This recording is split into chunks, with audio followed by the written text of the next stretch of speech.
the scene. He's got the voice that's mean, asking those questions that you never seen. He's got that fire, burning bright and clean. Andrew Keen making waves, break the routine on the Keen on show. He brings the heat, asking the minds, digging deep till they bleed. No sugar-coated truths, no lies to deceive. Andrew Keen, the master of the interview beat. He's got the knowledge, he's got the flair, challenging ideas with a fearless stare. With every question, he's uncovering what's there. Andrew Keen, a truth seeker, he's aware. Hello, everybody. It is Friday, August the 30th, 2024. It's been a good month, I think, in some ways for the stock market. Had some ups and downs in August, but the markets are up.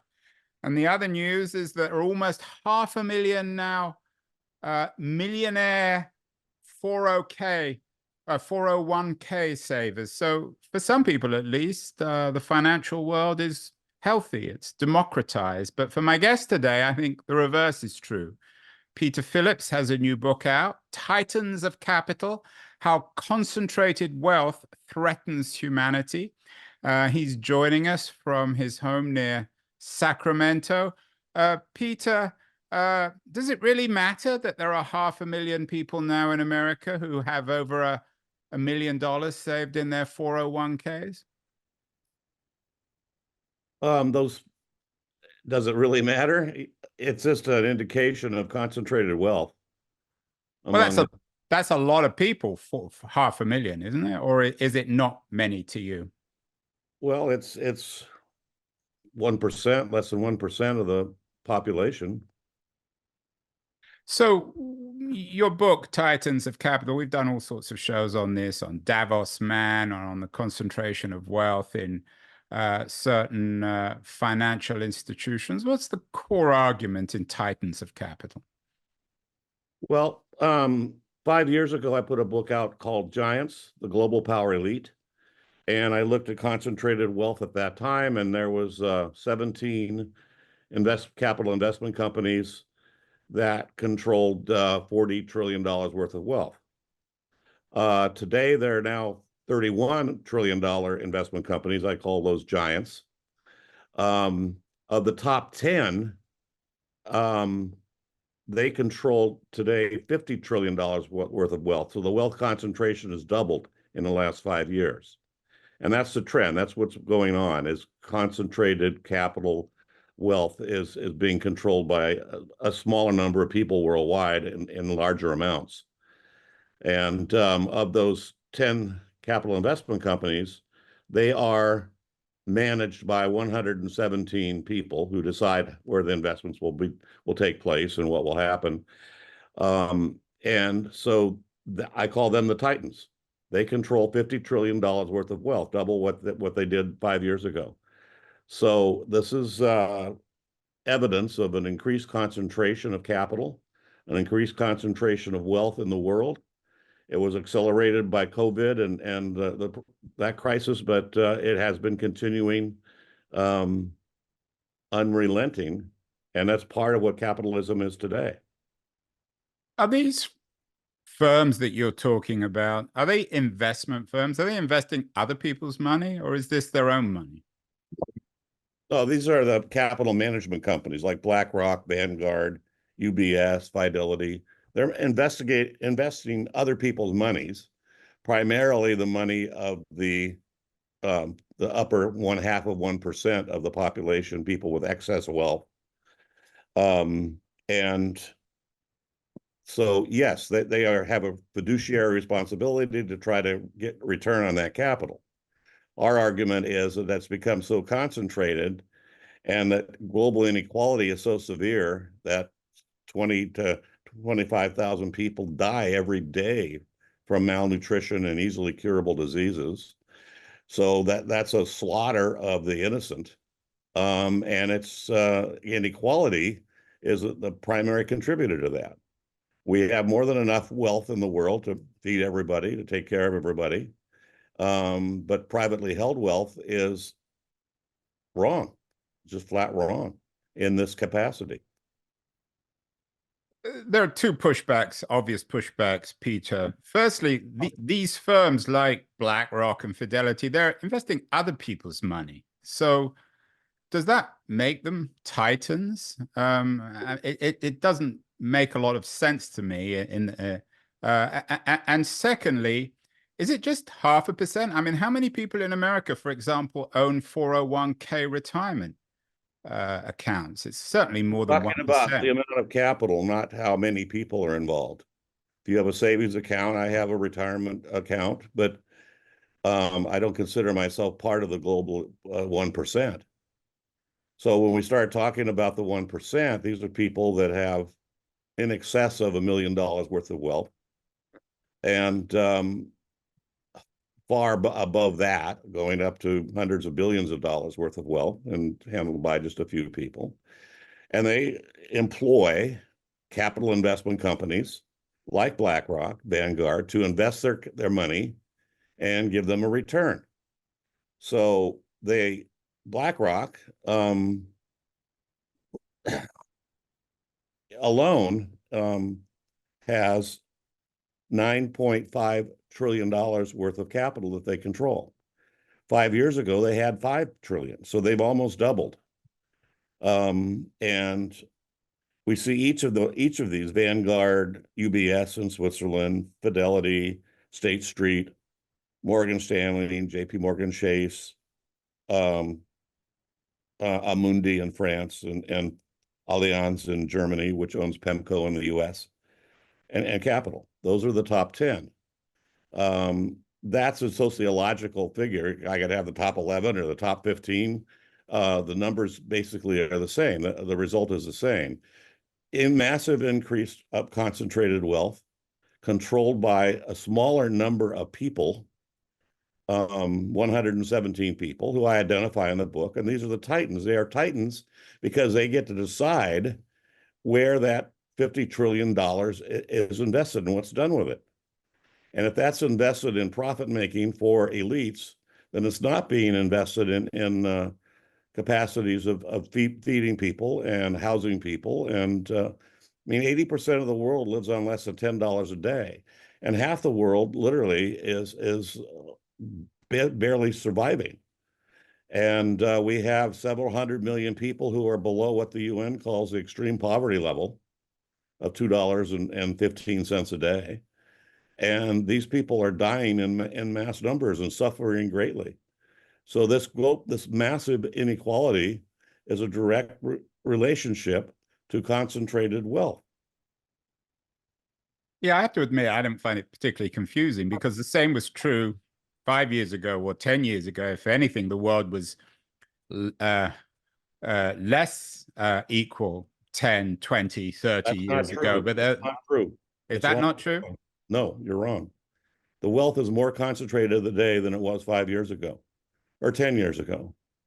It's massively concentrated, and the top 10 big investment companies show that. The degree of wealth that they're controlling, 50 But Peter, to come back to your logic, your argument is based on the fact that these investment firms have huge amounts of wealth, but they don't own the money in these investment firms. So it doesn't make, I mean, Fidelity and BlackRock, they're very powerful, valuable companies, but they don't own the money that they're investing. Well, they control it.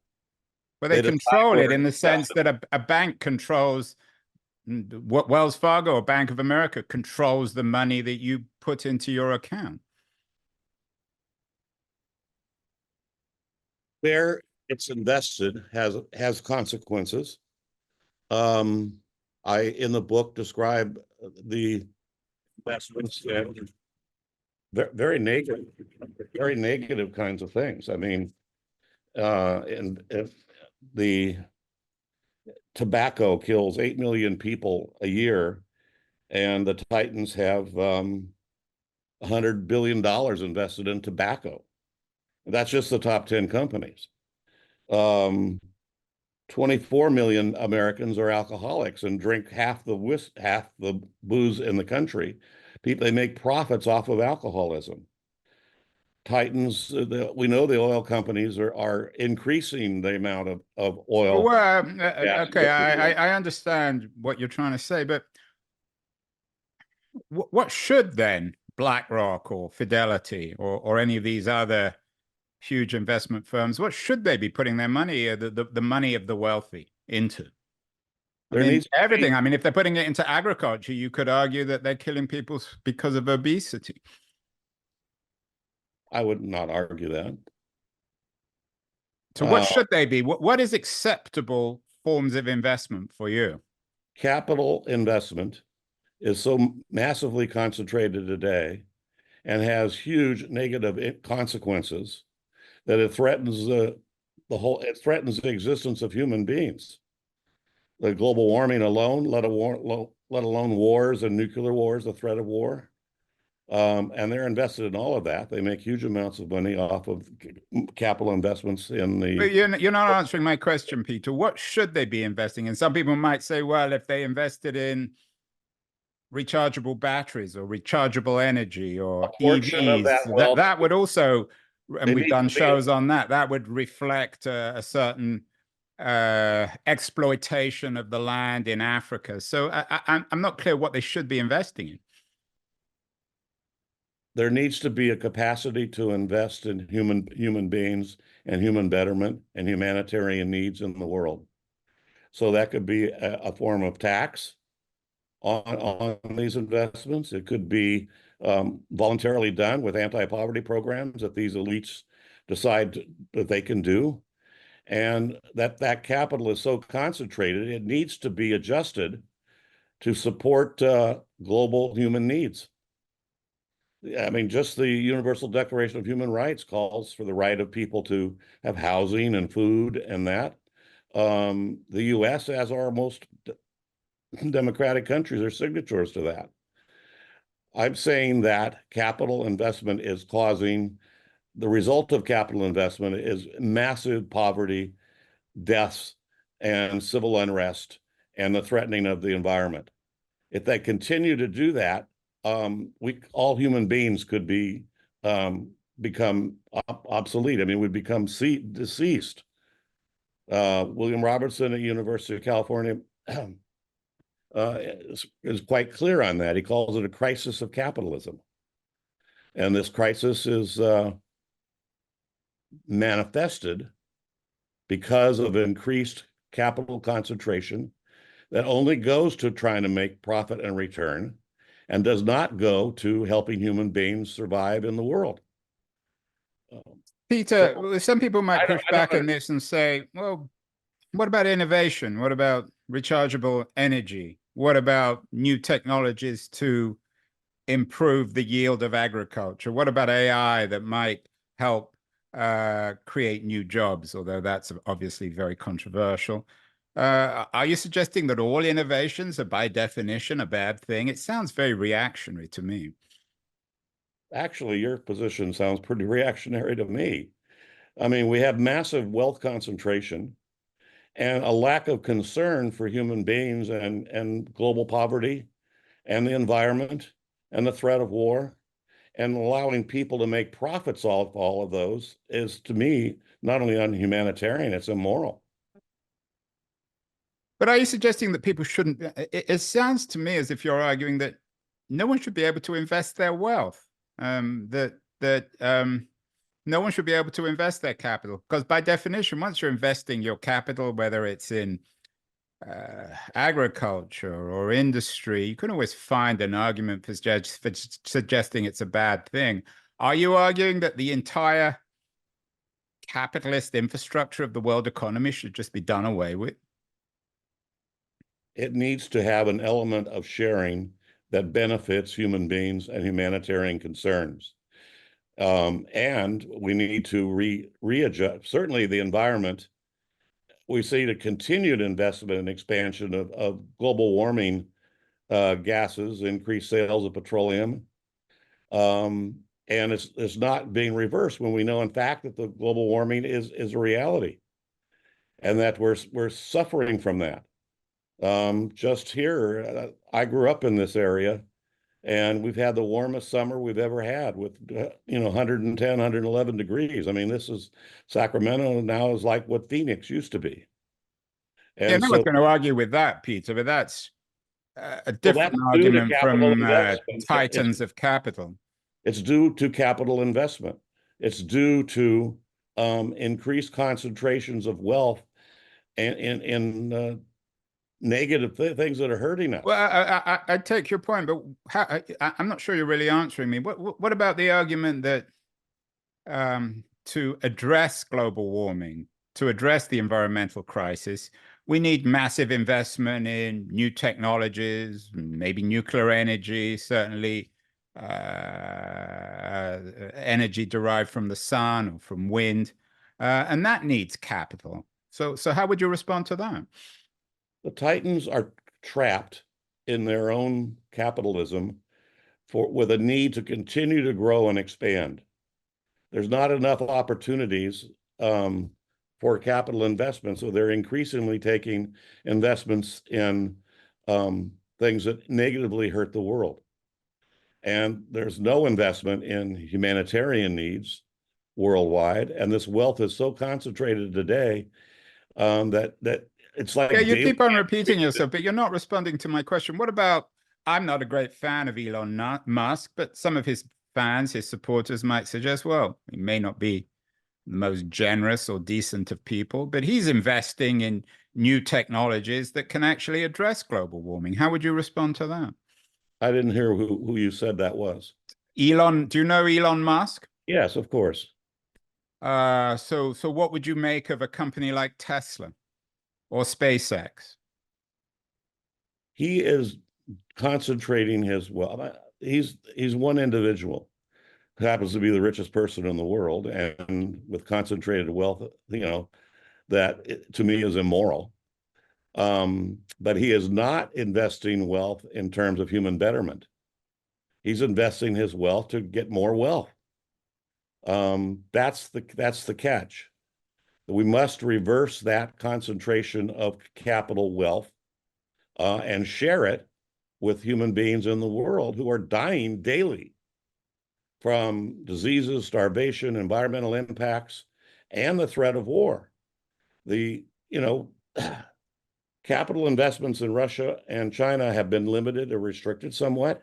They're still massive. We still have massive billions of dollars invested in China and in Russia. But the areas in Russia where, after Russia invaded the Ukraine, or they came to the aid of the civil war on the side of the pro-Russian forces in the Ukraine, after that occurred, we couldn't invest in certain banks in certain areas in Russia. But the losses for like BlackRock was like 1%. It was very small. And they more than tripled or quadrupled their gains by the increased value of their stock invested in the war companies. So are you suggesting that even though Putin and Putin's Russia, Xi's China are supposedly anti-capitalist, that I know you've got a couple of chapters in the book on that, Yes, they are as much a problem as BlackRock or Fidelity or any of these other titans? Actually, they're not as much a problem. That's still a problem, capital and capital concentration. But the Chinese deliberately decided that they were going to eliminate extreme poverty in their country. And what had been several hundred million people living on the UN extreme poverty level are now living on double that, $5 a day. So the Chinese have eliminated extreme poverty in China. And that was a deliberate policy. We need deliberate policies like that worldwide to address this great inequality that's existing. Some people might be listening to this, Peter, and be horrified at the idea that you're somehow vindicating what happened in China, which cost millions of people's lives, where there's no political democracy. How would you respond to that critique?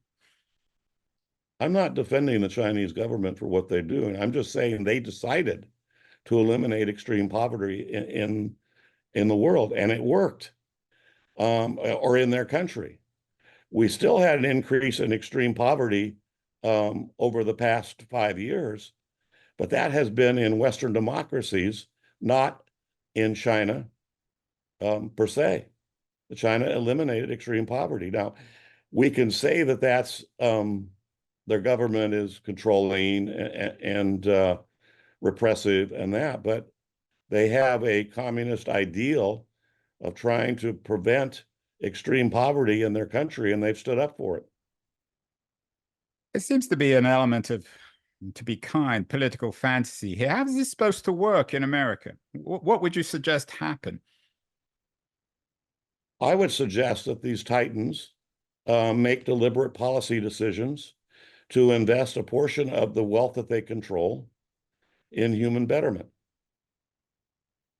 And if they don't, if they continue to increase concentrated wealth in global warming gases and war and crises, we'll see nothing but increased crises and threats to all human beings, humankind. They have to make a decision to reverse what's going on. In a sense, they have at Davos.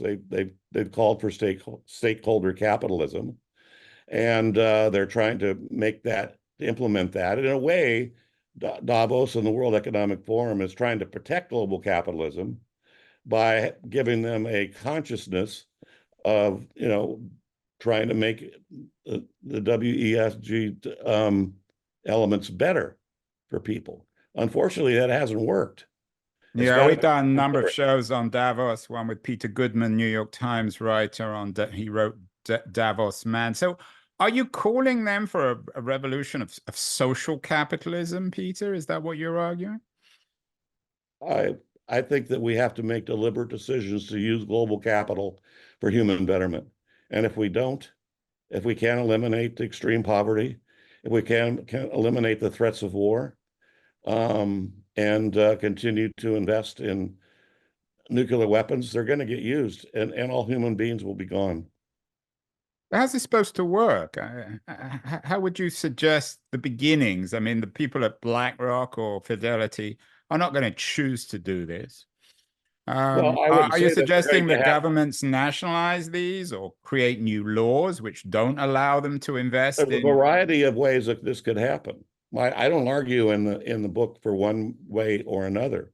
I'm just saying that this has to happen. The inequality is so great. The concentration of wealth is ongoing and continuing, and wealth investments in negative investments like global warming gases and war, tobacco, alcohol that has negative impacts, plastics that have negative impacts on the world, has to be reversed. And if it's not, we're going to have a crisis of humanity that we may not have humanity in the next 2 decades. What's the point, though, Peter, of this new book that you've written? The point is to show what Titans of Capital. You're not coming up with any concrete plan for doing this.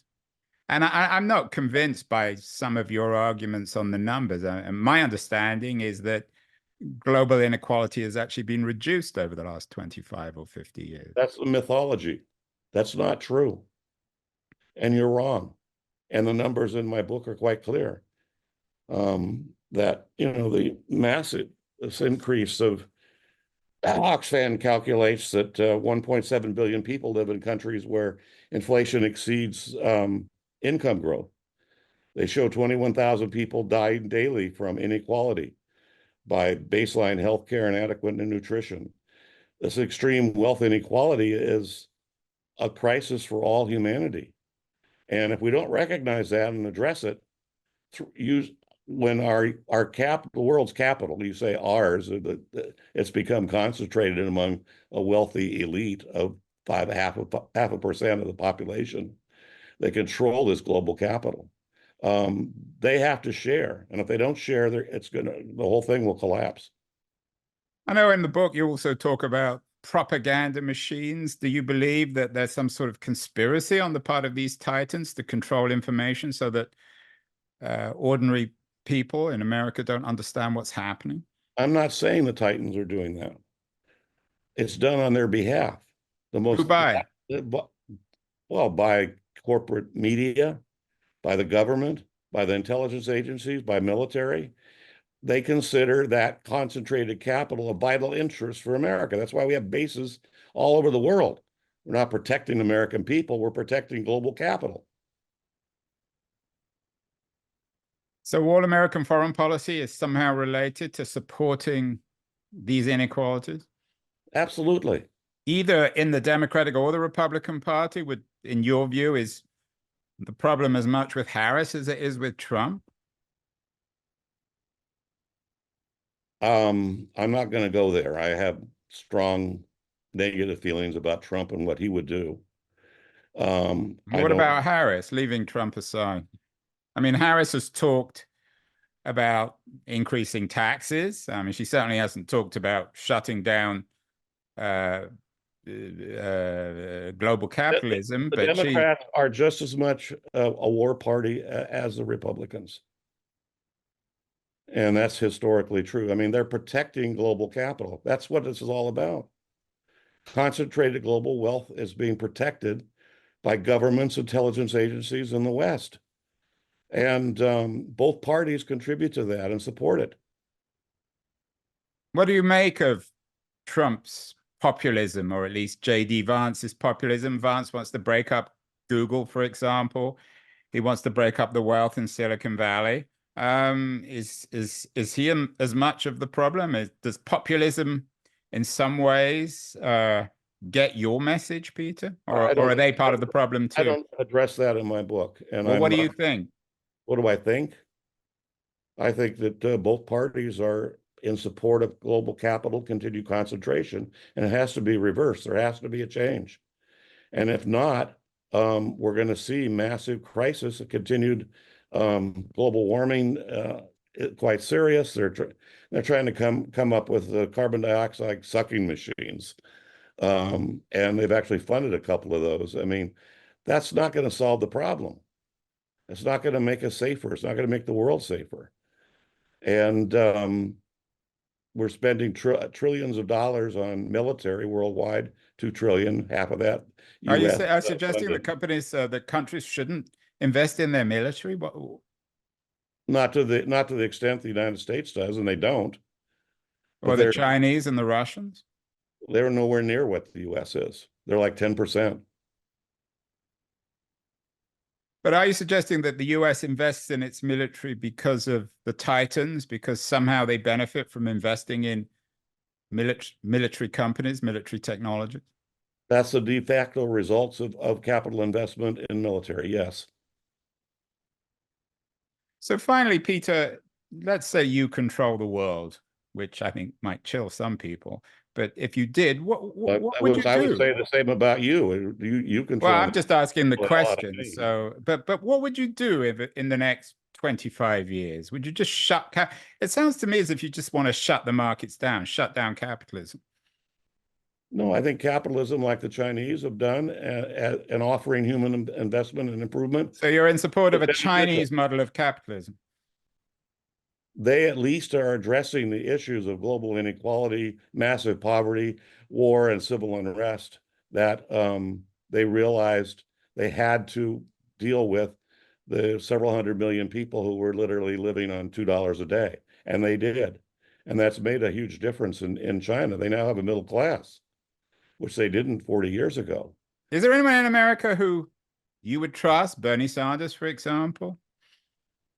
I think Bernie has things pretty right overall.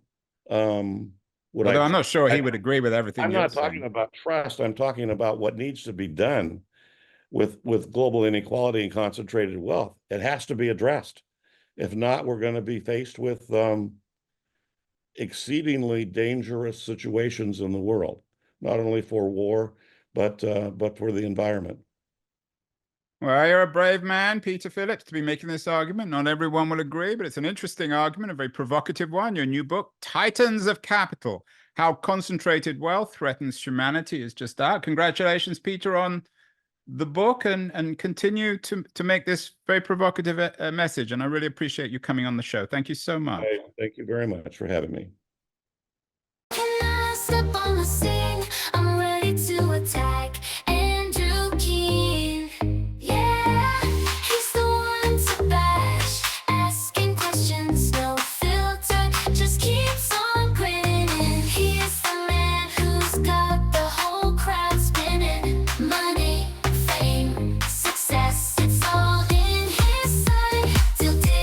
Exposed